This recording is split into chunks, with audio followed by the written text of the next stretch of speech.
નમસ્કાર મિત્રો, સ્વાગત છે તમારું અમારી યુટ્યુબ ચેનલ TV7 ગુજરાતીની અંદર. ગુજરાતની અંદર વરસાદને લઈને તેમજ ભારતના ચોમાસું બેસવાને લઈને મોટા સમાચાર મળી રહ્યા છે.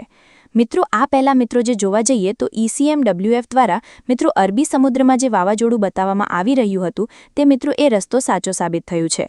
આ પહેલા મિત્રો બંગાળની ખાડીની અંદર પણ વાવાઝોડું બતાવી રહ્યું હતું. મિત્રો, હાલની ડેટા અપડેટ પ્રમાણે બંગાળની ખાડીની અંદર કોઈ વાવાઝોડું નથી બનવાનું. અને અત્યારના લેટેસ્ટ આગાહી પ્રમાણે અત્યારના લેટેસ્ટ મોડેલ પ્રમાણે જોવા જઈએ તો અરબી સમુદ્રમાં વાવાઝોડું બનશે અને આ વાવાઝોડાની અસર ગુજરાતની અંદર થશે. સાથે સાથે ચોમાસું બેસવાને લઈને સૌથી મોટા સમાચાર મળી આવ્યા છે. મિત્રો, ખાસ કરીને અહીંયા તમે મેપ પણ જોઈ શકો છો. અત્યારે પુષ્કળ પ્રમાણની અંદર ભેજ છે એ મિત્રો હિન્દ મહાસાગરની આસપાસ આવી ચૂક્યો છે. અહીંયા તમે જોઈ શકો છો આ ભેજને કારણે જ મિત્રો સમગ્ર ભારતની અંદર આ વર્ષે એક અઠવાડિયું ચોમાસું વહેલું બેસવાનું છે. અહીંયા તમે જોઈ શકો છો આ ભેજ છે એ પુષ્કળ છે. આમ તો જોવા જઈએ તો આંદોબાર અને નિકોબાર રૂપે ચોમાસું બેસતું હોય છે. કેરળની અંદર પણ ચોમાસું બેસતું હોય છે. તેના કરતાં વહેલું બેસવાનું છે. તો આવો જાણીએ ગુજરાતમાં ચોમાસા બેસવાની તારીખ, સાથે સાથે વાવાઝોડાની અસર ગુજરાતમાં કેવી રહેશે, કયા કયા જિલ્લામાં વરસાદને લઈને આગાહી છે, તો તેની વાત આજના વિડીયોમાં કરવાના છીએ. તો આ વિડીયોને અંત સુધી જોજો. તેમજ અમારી યુટ્યુબ ચેનલ TV7 ગુજરાતી પર આપ નવા હો તો ચેનલને સબસ્ક્રાઇબ કરી દેજો. તેમજ મિત્રો આ વિડીયોને લાઇક કરી દેજો. સૌપ્રથમ આપણે મિત્રો ખાસ કરીને આ બતાવી દેવી, સૌપ્રથમ ગુજરાત સહિત સમગ્ર ભારતમાં ચોમાસા બેસવાની જે તારીખ છે તેને લઈને વાત કરી દઈએ. તો સૌથી પહેલાં આપણે મિત્રો અહીંયા જોઈએ મેપ. તો 22 તારીખની અંદર 22 તારીખની આસપાસ આંદોબાર અને નિકોબાર ટાપુ એટલે કે અહીંયા સુધી ચોમાસું છે એ બેસતું હોય છે. અહીંયા તમે મેપ જોઈ શકો છો. ચોમાસું અહીંયા સુધી બેસતું હશે, પરંતુ આ વર્ષે ચોમાસું 20 તારીખની આસપાસ છે આંદોબાર અને નિકોબાર ટાપુએ પહોંચી જશે. શ્રીલંકાની અંદર 26 તારીખની અંદર ચોમાસું બેસતું હોય છે, તેની જગ્યાએ મિત્રો ત્યાં છે એ 22 તારીખની આસપાસ ચોમાસું બેસે છે. અને ખાસ કરીને કેરળની અંદર અહીંયા તમે જોઈ શકો છો આ મેપ પ્રમાણે 1 જૂનની આસપાસ કેરળની અંદર ચોમાસું બેસતું હોય છે, પરંતુ આ વર્ષે 25 તારીખની આસપાસ કેરળની અંદર ચોમાસું બેસે. એટલે કે જોવા જઈએ તો સમગ્ર વિસ્તારોની અંદર અઠવાડિયું ચોમાસું છે એ આગળ ચાલી રહ્યું છે. તો ગુજરાતની વાત કરીએ તો આવીને આવી પરિસ્થિતિ શા માટે સર્જાઈ? તો ખાસ કરીને અરબી સમુદ્રમાં વાવાઝોડું સર્જાણું છે, જેને લઈને ભેજ ખેંચાણો છે. એટલે મિત્રો કેરળની અંદર ને એ વિસ્તારોની અંદર ચોમાસું છે વહેલું બેસી ગયું છે, પરંતુ ગુજરાતની અંદર જોવા જઈએ તો ચોમાસું છે ટાઈમસર જ બેસી શકે. ગુજરાતની અંદર 14 તારીખની આસપાસ 14 જૂનની આસપાસ મિત્રો ચોમાસું બેસતું હશે. રોહિણી નક્ષત્રની વાત કરીએ તો રોહિણી નક્ષત્ર ખૂબ જ અગત્યનું છે. 25 મેથી લઈ અને 7 જૂન સુધી મિત્રો રોહિણી નક્ષત્ર ચાલુ રહેશે. એટલે કે જૂન મહિનાના પહેલા અઠવાડિયા સુધી રોહિણી નક્ષત્રમાં જો વરસાદ થાય તો 72 કાર્ડ એટલે કે રોહિણી નક્ષત્રની અંદર તડકા પડવા જોઈએ અને વરસાદ આવવો ન જોઈએ. છતાં પણ જૂન મહિનાના પહેલા વીકમાં એટલે કે રોહિણી નક્ષત્ર પૂરું થાય ત્યારે જો વરસાદ આવે તો મિત્રો એને સારું ગણવામાં આવે છે.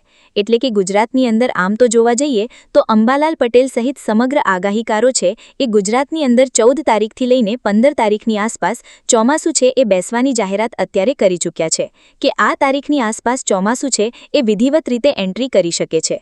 છતાં પણ મિત્રો 7 તારીખથી પ્રી મોન્સૂન એક્ટિવિટી શરૂ થઈ જતાં ઘણા વિસ્તારમાં વાવણી લાયક વરસાદ પડી શકે છે. હવે મિત્રો આપણે વાત કરીએ વાવાઝોડાને. તો અહીંયા તમે જોઈ શકો છો ખાસ કરીને 14 અને 15 તારીખની આસપાસ વાવાઝોડું બનવાને લઈને સંકેત મળી રહ્યા છે. હાલ મિત્રો વાવાઝોડું નહીં બને, પરંતુ 15થી લઈને 16 તારીખની આસપાસ તમે જોઈ શકો છો ખાસ કરીને ખૂબ જ વિપુલ પ્રમાણમાં ખૂબ જ મોટી માત્રાની અંદર છે એ ભેજ છે એ મિત્રો આવ્યો છે. અને આ ભેજને કારણે જ અહીંયા તમે જોઈ શકો છો ખાસ કરીને 18 તારીખની આસપાસ છે એ ખાસ કરીને અરબી સમુદ્રમાં વાવાઝોડું બનશે. જો કે મિત્રો તે કેટલું સક્રિય બનશે, કેટલું તાકાતવાળ બનશે, આ વાવાઝોડું દરિયાની અંદર કેટલી તાકાતથી મિત્રો ખાસ કરીને બની રહેશે તે પ્રમાણે મિત્રો જોવા જઈએ તો ખાસ કરીને ગુજરાતની અંદર હાલ મિત્રો વાવાઝોડાનો ખતરો નથી, પરંતુ વરસાદનો ખતરો છે. આ પહેલા મિત્રો આપણે GFS મોડેલ પણ મિત્રો જોઈ લઈએ એટલે તમને વધુ ખ્યાલ આવશે.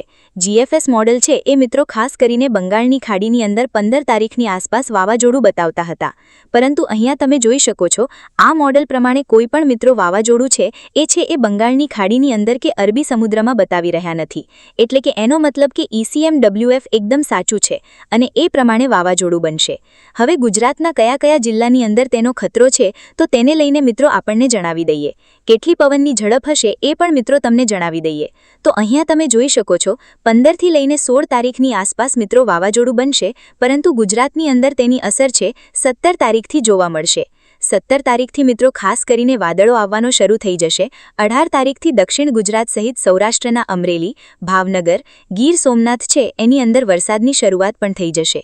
અહીંયા તમે જોઈ શકો છો 19 તારીખે આ વાવાઝોડું એકદમ ગુજરાતની નજીક હશે તો સૌરાષ્ટ્રના દરિયાકાંઠાના જે જિલ્લાઓ છે કે અમરેલી છે, ભાવનગર છે, ગીર સોમનાથ છે, જૂનાગઢ છે, રાજકોટના કેટલાક ભાગો છે, પોરબંદર છે, તેમજ મિત્રો ખાસ કરીને દક્ષિણ ગુજરાતમાં ડાંગ, વલસાડ આ જે જિલ્લાઓ છે આ જિલ્લાની અંદર મિત્રો ખાસ કરીને વરસાદને લઈને શક્યતા છે 20 તારીખ આસપાસ વધારે શક્યતા રહેલી છે કારણ કે વાવાઝોડું વિખાઈ અને ગુજરાત તરફ આવી રહ્યું છે. આ સિવાય અંબાલાલ પટેલે પણ મિત્રો ખાસ કરીને આની અસરને કારણે વાવાઝોડાની જે અસર છે તેને લઈને વરસાદની આગાહી કરી છે. તો ગુજરાતની અંદર સૌરાષ્ટ્રની અંદર ખાસ કરીને અને દક્ષિણ ગુજરાતની અંદર મિત્રો 17 તારીખથી લઈને 17, 18, 19, 20, 21 અને 22 તારીખ સુધી વરસાદને લઈને આગાહી રહેલી છે. પવનની ઝડપ કેવી રહેશે તો તેને લઈને મિત્રો અહીંયા તમને જણાવી દઈએ કે વાવાઝોડું જ્યારે મિત્રો દરિયાની અંદર રહેશે 17 તારીખની આસપાસ ધીમે ધીમે મિત્રો આવવાની શરૂઆત થઈ જશે. તો ગુજરાતની અંદર જે દરિયાકાંઠાના જે જિલ્લાઓ છે આ દરિયાકાંઠાના જિલ્લાની અંદર તમે જોઈ શકો છો 45, 42, 33 એટલે કે ખાસ કરીને જોવા જઈએ તો 40થી લઈને 45 કિલોમીટરની ઝડપે છે એ પવન ફૂંકાઈ શકે છે. છતાં પણ મિત્રો વાવાઝોડું છે દિવસેને દિવસે પોતાનો રસ્તો, ટ્રેક, ઝડપ બદલાઈ રહ્યું છે તો તમે જોઈ શકો છો પવનની ઝડપની અંદર પણ મિત્રો ફેરફાર જોવા મળી શકે છે. અહીંયા તમે જોઈ શકો છો પવન છે એ તેજ રહેવાનો છે. સાથે મિત્રો ગરમી, બફારો અને વરસાદને લઈને પણ મિત્રો આગાહી છે. એટલે હાલ જોવા જઈએ તો વાવાઝોડું અત્યારે મિત્રો ફ્રી લેવલમાં છે. જો આ વાવાઝોડું વિખાણું નહીં અને આવીને આવી ઝડપ રહી તો મિત્રો ખાસ કરીને ગુજરાત ઉપર તેનો ખતરો પણ ટોળાઈ શકે છે. હજુ પણ મિત્રો વાવાઝોડાને લઈને 10 થી 15 દિવસની વાર છે તો તેના ટ્રેકની અંદર મિત્રો ખાસ કરીને ફેરફાર થઈ શકે છે.